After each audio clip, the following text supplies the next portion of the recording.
semuanya, welcome to Looks Indonesia YouTube channel. Bersama aku Vivi. Dan hari ini kita kedatangan tamu spesial nih, ada Kak Yon Ahmad. Halo. Halo Kak Yon.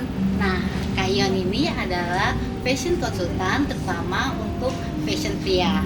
Nah, halo Kak Yon, apa kabar? Halo, apa kabar Vivi? Aku baik, thank you. Ya, baik juga Kak. Lagi sibuk apa nih Kak? Lagi sibuk apa ya? Kebetulan aku juga editorial director untuk Luxina, sebuah media online yang kita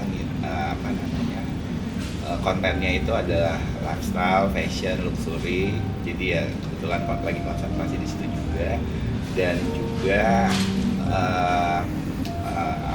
saya juga lagi sibuk membantu beberapa BUMN untuk UMKM, sebagai kurator dan mentoring untuk beberapa UMKM juga di daerah. Wah, banyak banget ya kesibukannya Kak. Ya, lumayan. Iya.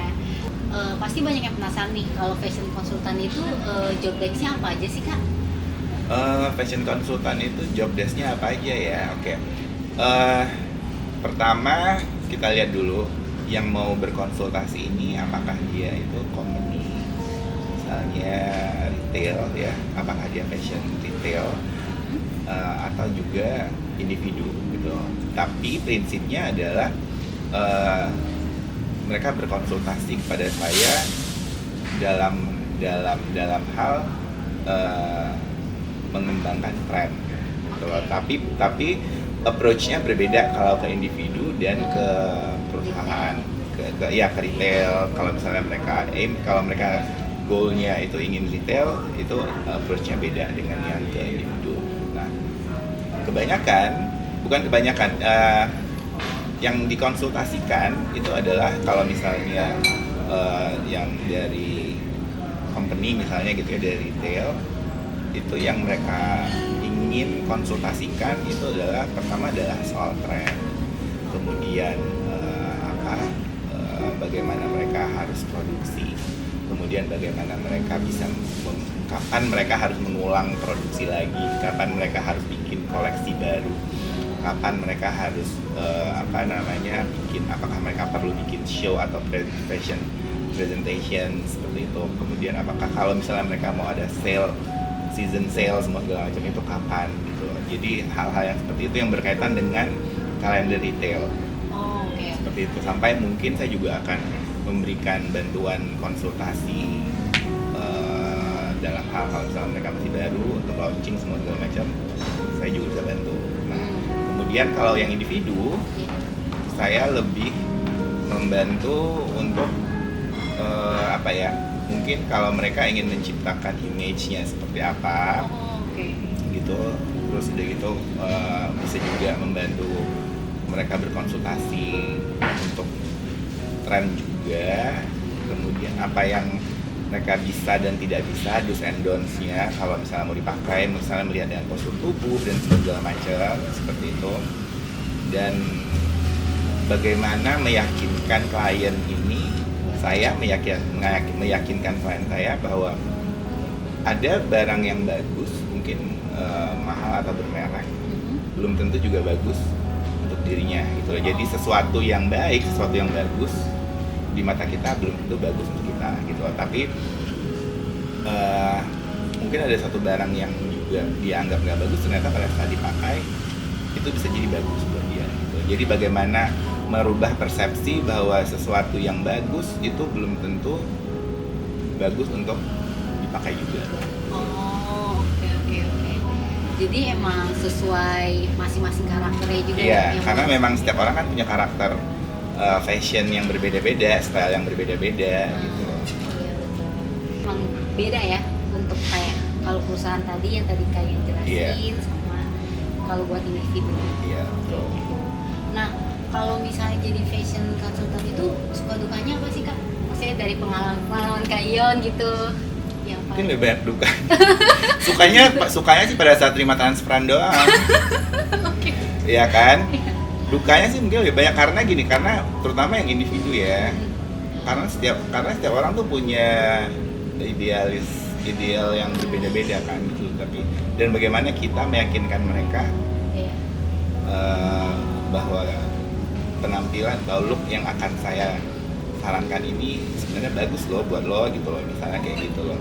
Jadi ya, dan kadang-kadang tuh orang suka nggak percaya diri, misalnya dia udah terbiasa pakai baju hitam putih terus tiba-tiba dikasih sekali warna merah, warna pink gitu kan, enggak gue nggak percaya diri gitu. Nah yang hal-hal yang kayak gitu loh, itu yang susah diyakinkan gitu loh, susah, orang-orang tuh sangat susah diyakinkan dengan hal-hal yang baru gitu loh, mencoba hal-hal yang baru. Sementara fashion itu kan should be playful, kita harus bisa bagaimana kita kita menganggap fashion itu sebagai suatu yang fun gitu loh, yang sesuatu yang kita bisa coba-coba dan harus full of eksperimen gitu loh.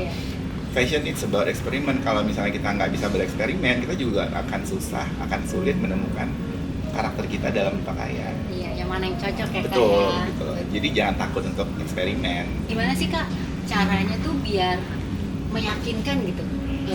Salah satu tipsnya gitu, kalau biar meyakinkan orang, oh lu oke loh sebenarnya keluar dari hal-hal yang biasa mereka pakai gitu. Mungkin harus diberikan beberapa referensi. Gitu. Jadi kita kasih contoh nih, referensi dari orang-orang, dari sosmed, Instagram, TikTok, semua segala macam kan banyak ya referensi yang bisa dilihat ya. Tapi jangan sampai dia menjadi orang tersebut gitu. Ada usaha untuk mencoba gitu loh. Tapi saya juga nggak menyarankan untuk orang yang berkonsultasi dengan saya itu ingin, maksudnya bahwa dia itu berpenampilan seperti saya, enggak sama sekali. Oh. Kalian harus menemukan jati diri dan karakter kalian sendiri. Gimana sih Kak caranya, terus skill apa sih yang diperlukan untuk kita misalnya mau jadi fashion consultant gitu, seperti kayak Agak berat ya itu. karena sebenarnya saya menjadi fashion consultant itu bukan cita-cita sebenarnya, dari dulu itu bukan cita-cita. Maksudnya itu ngalir aja gitu, karena melihat banyak orang nih yang nanya, yang berkonsultasi ini dari awalnya gitu loh, karena pekerjaan kan dulu kan saya bekerja sebagai fashion editor di majalah, di media cetak gitu kan. Jadi pada saat saya bekerja di situ, itu hal-hal yang berbau dengan fashion, berbau dengan tren, yang berbau dengan style, karakter, attitude, semua segala macam itu terasah gitu loh.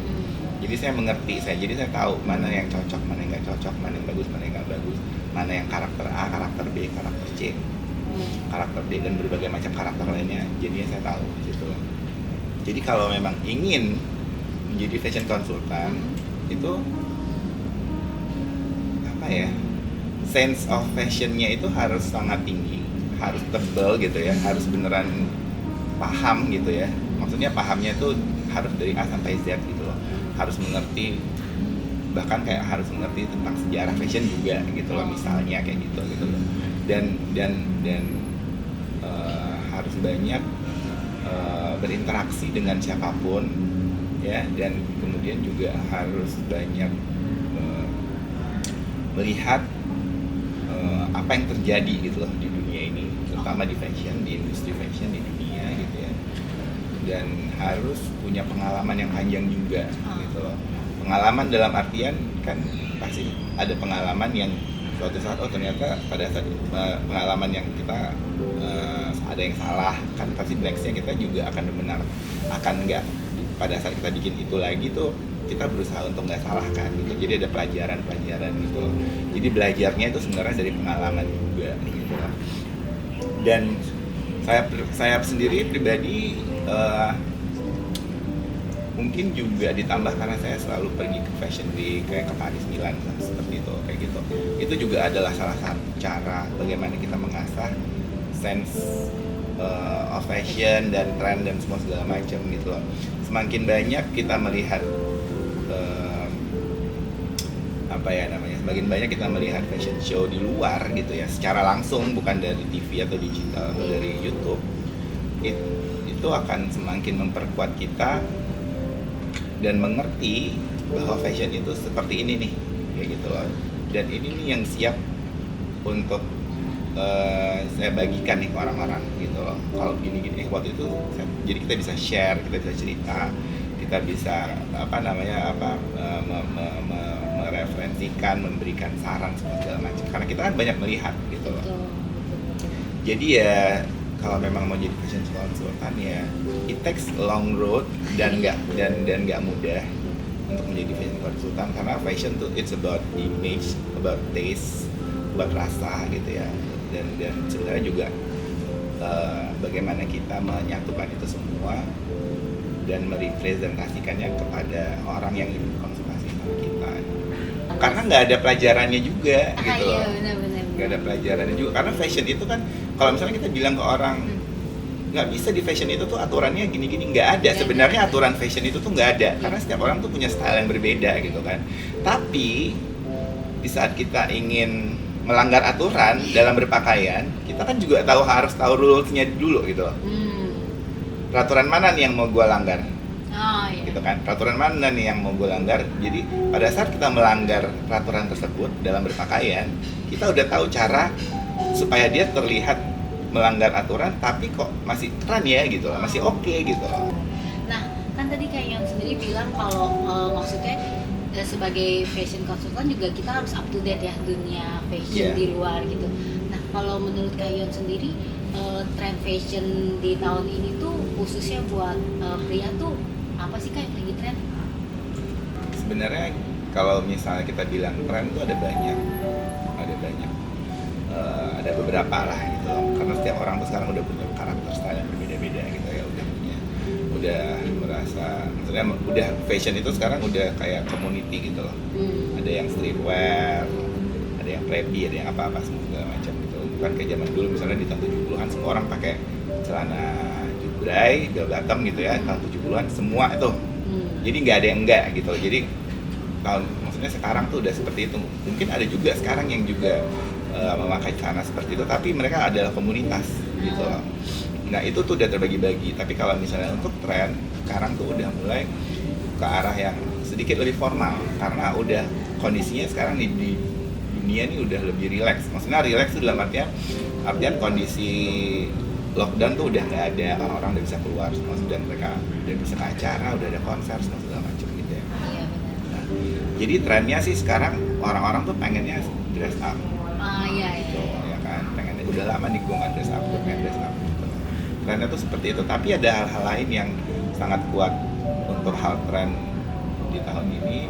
Itu adalah misalnya secara spesifik ya, untuk cowok tuh misalnya berdandan dengan rapi, dengan pakaian yang rapi ya, dengan jas ataupun pantalon dengan celana gitu, tapi nanti ada twistnya tuh dengan sneakers misalnya seperti itu. Tapi sneakersnya juga bukan sneakers yang olahraga gitu ya, mungkin lebih kayak lifestyle ya, yang lifestyle kayak gitu. Jadi ada kecenderungan untuk terlihat lebih preppy, lebih rapi, itu tuh ada ke arah situ. Kemudian pemilihan sepatu juga sebenarnya sneakers udah nggak terlalu banyak lagi, jadi orang tuh lebih milih yang agak lebih sedikit formal gitu ya, yang lebih spesifik lagi. Nanti itu akan ada trennya namanya sepatu Mary Jane, kalau tahu. Nah itu ada dibuat buat cowok juga sekarang gitu loh. Si sepatu Mary Jane tuh yang dia ada strap di depannya gitu loh. Terus udah gitu apalagi yang mungkin kalau untuk streetwear yang masih tren itu denim. Itu denim itu masih sangat tren saat ini, dan orang makainya itu yang kayak udah nggak cuma jaket, celana, tapi udah macam-macam lah gitu loh. Mulai dari pakaian casual, denim itu digunakan untuk pakaian casual sampai pakaian yang formal. Kalau untuk cewek tuh, untuk perempuan tuh juga ada. Ada nggak warna tertentu tuh yang lagi in gitu? Kayaknya warna hijau, warna pink. Warna-warna itu tuh cukup mendominasi di industri-industri itu gitu. Jadi warna pink, warna hijau, mau dia color block, mau dia ditabrakin, mau dia pakai satu warna semua, itu lagi tren. Misalnya kalau dari warna itu ngaruh nggak ke warna kulit Kak? Karena dia bersifat tren, ya bersifat tren kan. Tren itu kan sesuatu yang hanya muncul dalam satu periode waktu gitu, ada musimnya gitu. Jadi mungkin 6 bulan nanti dia akan berganti. Jadi ya kalau untuk warna yang tadi saya sebut misalnya pink dengan hijau kan juga pink atau hijau tuh sekarang tuh banyak palet warnanya tuh banyak. Pink itu ada pink muda, ada pink shocking, ada dusty pink, ada apa segala macam pink gitu. Yang hijau juga begitu, ada olive green, ada military green, ada apa kiwi green, semua ada segala macam hijau gitu. Nah sebenarnya iya itu cocok-cocokan di kulit di kulit warna tersebut gitu loh, terutama untuk orang Indonesia. Jadi ya sebenarnya bagaimana kita memilih palet warna tersebut tadi yang bisa cocok dengan warna kulit kita gitu loh. Tapi kalau misalnya sebaiknya warna kulit yang gelap, sebaiknya memakai warna yang semakin terang semakin bagus. Oke. Gitu loh. Jadi kalau kulitnya semakin gelap, pakai warna yang semakin pinknya semakin shocking, semakin stabilo, hijaunya yang semakin stabilo, itu lebih bagus. Makin keren ya kan? Iya. Oke. Gitu loh. Jadi kalau misalnya kembali lagi, kalau misalnya kulitnya yang lebih terang, dia bisa pakai warna apapun, nggak terbatas gitu loh. Jadi ya karena kan kalau misalnya kulit kita gelap, terus kita pakai warna yang di tengah nih dusty gitu ya, dusty pink itu kan agak kotor sebenarnya, dusty kan dia. Itu akan bikin kulitnya jadi lebih kayak butek gitu, lebih kotor. Jadi maksudnya nggak mengangkat dirinya sendiri dalam pakai warna itu gitu loh. Kan kita pakai sesuatu tuh yang warnanya tuh bisa membuat kita apa ya namanya ya, lebih baik lah gitu, lebih membuat penampilan kita tuh lebih baik, lebih stand out gitu loh. Sekarang tuh kayak banyak, nggak cewek nggak cowok, banyak yang suka tuh pakai oversize. Nah kalau misalnya buat yang misalnya badannya sedikit lebih besar gitu ya Kak, itu sebenarnya masih oke nggak sih buat pakai oversize? Kalau misalnya dia bisa embrace dengan bentuk badan yang seperti itu ya nggak masalah aja gitu, karena kan itu semuanya itu balik ke kepercayaan diri gitu loh. Ya kan, jadi ya memang trennya tuh sekarang semua serba oversize. Cuman kadang-kadang kalau dari ukuran tubuh tuh nggak ada masalah. Mau pakai oversize itu mau ukuran tubuhnya apakah ukuran tubuhnya yang proporsional atau yang tidak proporsional, memakai pakaian oversize itu sebenarnya nggak ada masalah. Cuman kadang-kadang tuh kalau misalnya di pria, di fashion pria gitu ya, saya melihat banyak tuh mereka suka nggak mengerti kalau berpakaian oversize itu harusnya dipasangkan dengan apa, dengan celana apa gitu loh.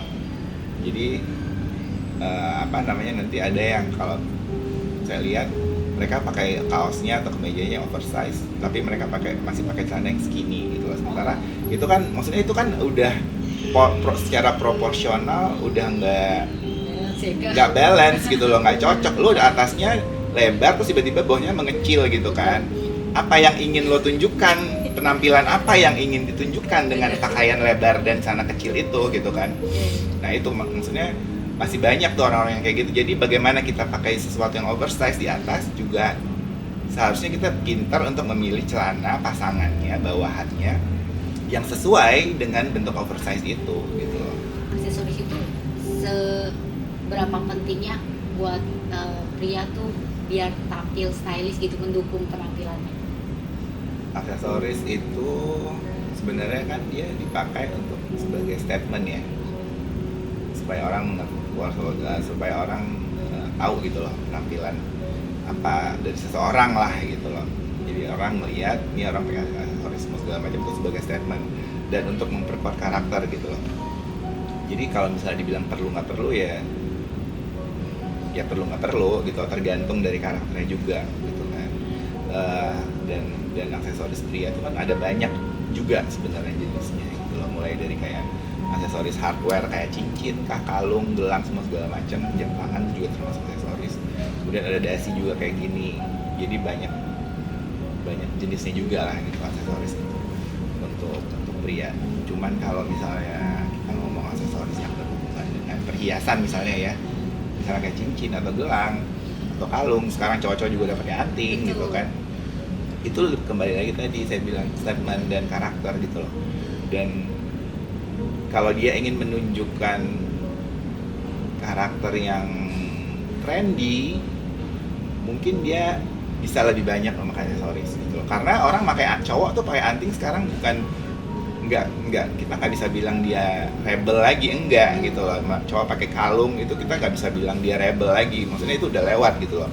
karena memang udah trennya cowok pakai kalung atau memang trennya cowok pakai anting gitu kan. Nah, jadi kalau misalnya dia mau pakai sesuatu di antara itu, aksesoris atau perhiasan itu, ya itu hanya lebih kepada tren atau memang dia mengerti karakter cara dia berpakaian gitu loh. Sebenarnya nggak ada batasan juga dan nggak ada penting ketidakpentingannya gitu. Jadi kalau buat saya sendiri sih aksesoris itu penting gitu loh, karena itu memperkuat penampilan ya, memberi komplimen kepada pakaian yang kita pakai, misalnya pakai kalung atau pakai gelang, jam tangan, segala macam, kacamata atau topi, itu memberi komplimen dan melengkapi penampilan yang sudah kita pakai sebelumnya gitu loh. Yang udah kita pakai nih, misalnya saya mau pakai topi, terus udah gitu tapi saya udah berpakaian nih, terus tapi kayaknya nggak cocok nih, kayaknya belum lengkap nih kalau belum pakai topi. Nah seperti itu. Tapi kalau nggak pakai topi juga nggak apa-apa, tapi saya mau kasih statement dengan topi gitu loh.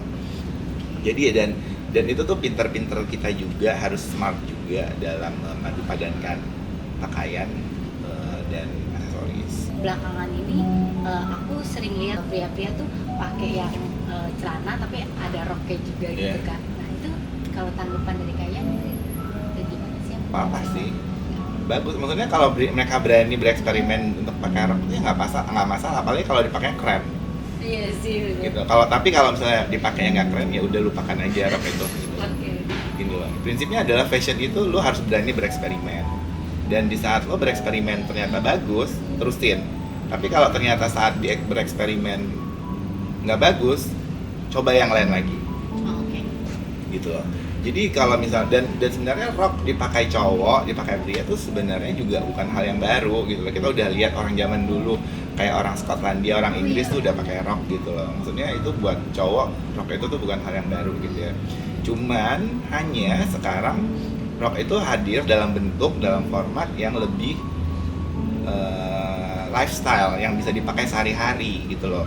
Yang yang bisa dipakai untuk jalan-jalan atau ke acara atau ke mall apa segala macam lah gitu, atau mau hangout aja segala macam gitu loh.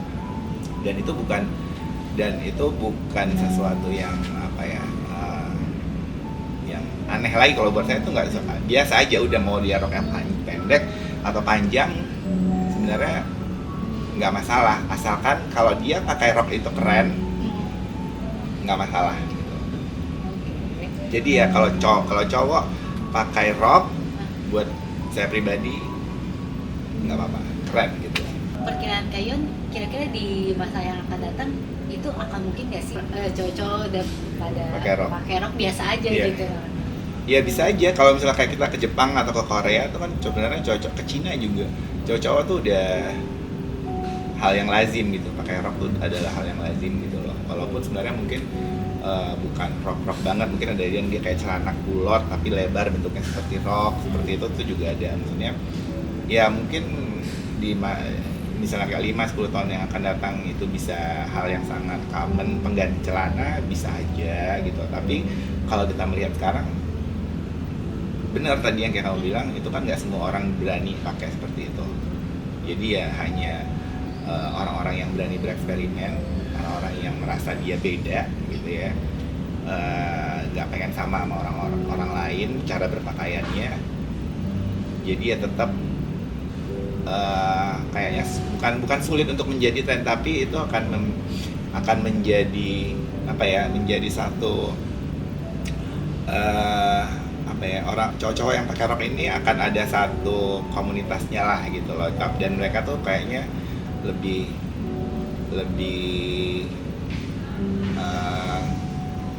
apa ya, lebih nggak umum gitu loh. Mereka memiliki cara berpakaian yang nggak umum, nggak seperti mungkin tesnya lebih tes cara mereka berpakaian itu lebih baik gitu. Dan itu sebenarnya bisa dicontoh juga buat orang-orang, tapi bukan dicontoh dalam cara berpakaiannya ya. Mungkin dicontoh dalam hal perbedaan gitu loh. Karena rata-rata tuh cowok-cowok pengennya tuh sekarang tetap kalau lo nggak pakai, gue mau nggak pakai gitu loh. Rata-rata tuh masih seperti itu ya. Mungkin perempuan juga ada yang kayak gitu kan. Sebenarnya semua orang juga masih pengen kalau lo nggak pakai gue nggak mau pakai gitu loh. Tapi kan ada orang yang kalau lo pakai gue nggak mau pakai. Iya, Ada benar, gitu loh. benar. Begitu dia punya terus tiba-tiba ada orang yang nggak pakai, nggak, gue nggak mau pakai lagi baju ini gitu loh. Iya. Ada kan yang kayak gitu loh. Nah, hal yang kayak gitu jadi ya kalau misalnya kita bilang nanti suatu saat bisa jadi tren, bisa. Tapi kalau misalnya suatu saat dia nggak tren lagi juga bisa mungkin, karena kan dia bersifat tren, bisa aja nih bersifat tren nanti suatu saat. Karena tren itu kan bersifat yang seperti tadi saya bilang bersifat periodik, mungkin 6 bulan, 1 tahun, nanti udah tahun depan, udah 2 tahun, 3 tahun lagi udah nggak bakalan tren lagi kan, dia mungkin akan hilang, mungkin akan muncul lagi 10 tahun lagi gitu. Kalau 3 selebriti yang stylenya menurut Kak Ion tuh paling oke deh, favorit Kak Ion, boleh selebriti luar ataupun selebriti lokal juga boleh.